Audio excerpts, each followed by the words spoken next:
নমস্কার বন্ধুরা, হাউসওয়াইফ মনিকা চ্যানেলে আপনাদের সবাইকে স্বাগত। আজকের রেসিপি ডিমের ঝোল বা এগ কারি। বাচ্চা থেকে বড় সকলেই ডিম খেতে খুব পছন্দ করে। ডিমের বিভিন্ন রকম রেসিপি আমরা বানিয়ে থাকি, তবে আমি প্রায়শই যেভাবে আলু দিয়ে ডিমের ঝোল রান্না করে থাকি সেটাই আমি আজ আপনাদের সঙ্গে শেয়ার করব। চলুন তাহলে দেখে নেওয়া যাক আমার আজকের ভিডিওটি। রেসিপিটার জন্য নিয়েছি 3টে ডিম। ডিমগুলি খুব ভালো করে ধুয়ে নিয়েছি। আর নিয়েছি 2টো আলু। আলুগুলি খুব ভালো করে ধুয়ে 2 টুকরো করে কেটে নিয়েছি। এখন পরিমাণ মতো জল দিয়ে ভালো করে সেদ্ধ করে নেব। ডিম সেদ্ধ করার সময় সামান্য একটু লবণ দিয়ে দিলে ডিম আর ফাটবে না। তবে অনেকেই আবার বলে থাকেন ডিম সেদ্ধ করার সময় 1 টুকরো লেবু বা লেবুর খোসা যদি দিয়ে দেওয়া যায় তাহলে আর ডিম ফাটবে না। আমি কখনো ট্রাই করিনি। যদি আপনারা ট্রাই করে থাকেন কমেন্ট বক্সে অবশ্যই কমেন্ট করে জানাবেন। দেখুন 7-8 মিনিট সেদ্ধ করে নেওয়ার পর আলু আর ডিম খুব ভালো করে সেদ্ধ হয়ে গেছে।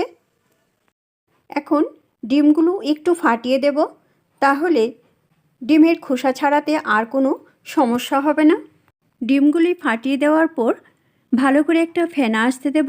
তারপর চুলার ফ্লেম বন্ধ করে ঠান্ডা হওয়া পর্যন্ত অপেক্ষা করব। তারপর খোসা ছাড়িয়ে নেব।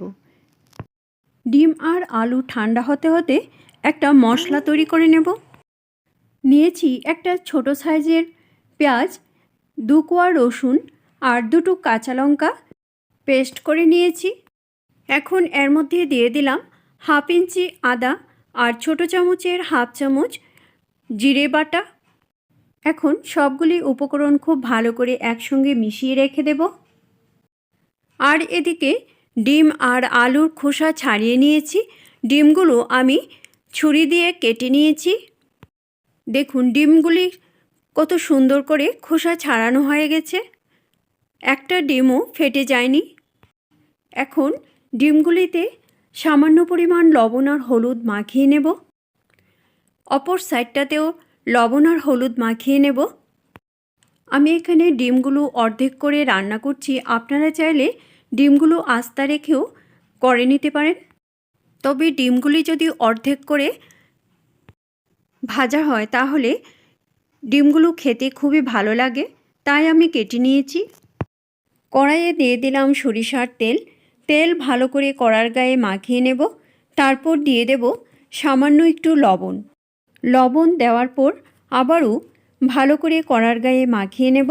তারপর এর মধ্যে লবণ আর হলুদ মাখিয়ে নেওয়া ডিমগুলি দিয়ে দিলাম। ডিম দেওয়ার পর চুলার ফ্লেমটা লোতে করে ডিমগুলি আস্তে আস্তে ভেজে নেব। একটা সাইড যখন ভাজা হয়ে যাবে তখন ডিমগুলি উল্টিয়ে দেব। দেখুন ডিমগুলি কত সুন্দর করে ভাজা হয়ে গেছে। এখন অপর সাইডটাও ভাজা হওয়া পর্যন্ত অপেক্ষা করব, তারপর কড়ার থেকে নামিয়ে নেব। ডিমগুলি খুব সুন্দর করে ভাজা হয়ে গেছে। এর চেয়ে বেশি ভাজার আর কোনো প্রয়োজন নেই। এখন এগুলি কড়ার থেকে নামিয়ে নিচ্ছি।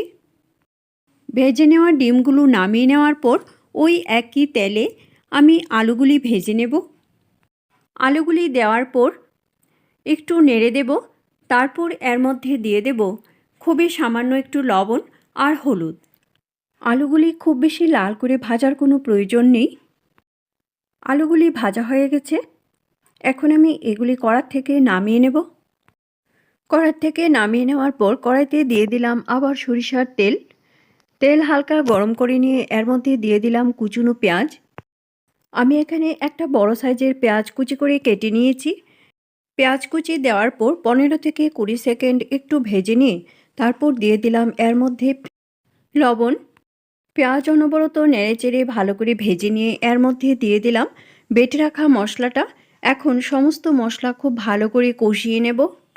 দিয়ে দিলাম পরিমাণ অনুযায়ী হলুদ। এখন মশলাটা ভালো করে কষিয়ে নিতে হবে। মশলা যত ভালো করে কষানো হবে ঝোলটা খেতে ততই ভালো লাগবে। দেখুন মশলা কষানো হয়ে গেছে। এখন আমি এর মধ্যে দিয়ে দিচ্ছি কুসুম গরম জল। জল দেওয়ার সময় একটু বুঝে দিতে হবে, কেননা আলুগুলি সেদ্ধ করা আছে, তাই খুব বেশি সেদ্ধ হবে না, তাই জলের পরিমাণটা একটু বুঝে দিতে হবে। গ্রেভিটা আপনারা যেরকম পছন্দ করবেন সেই অনুসারে জলটা দিয়ে দিতে হবে। জল দেওয়ার পর একটু নেড়েচেড়ে তারপর এর মধ্যে ভেজে রাখা আলু দিয়ে দিলাম। আলুগুলি দেওয়ার পর চুলার ফ্লেমটা লো টু মিডিয়ামে করে দেব।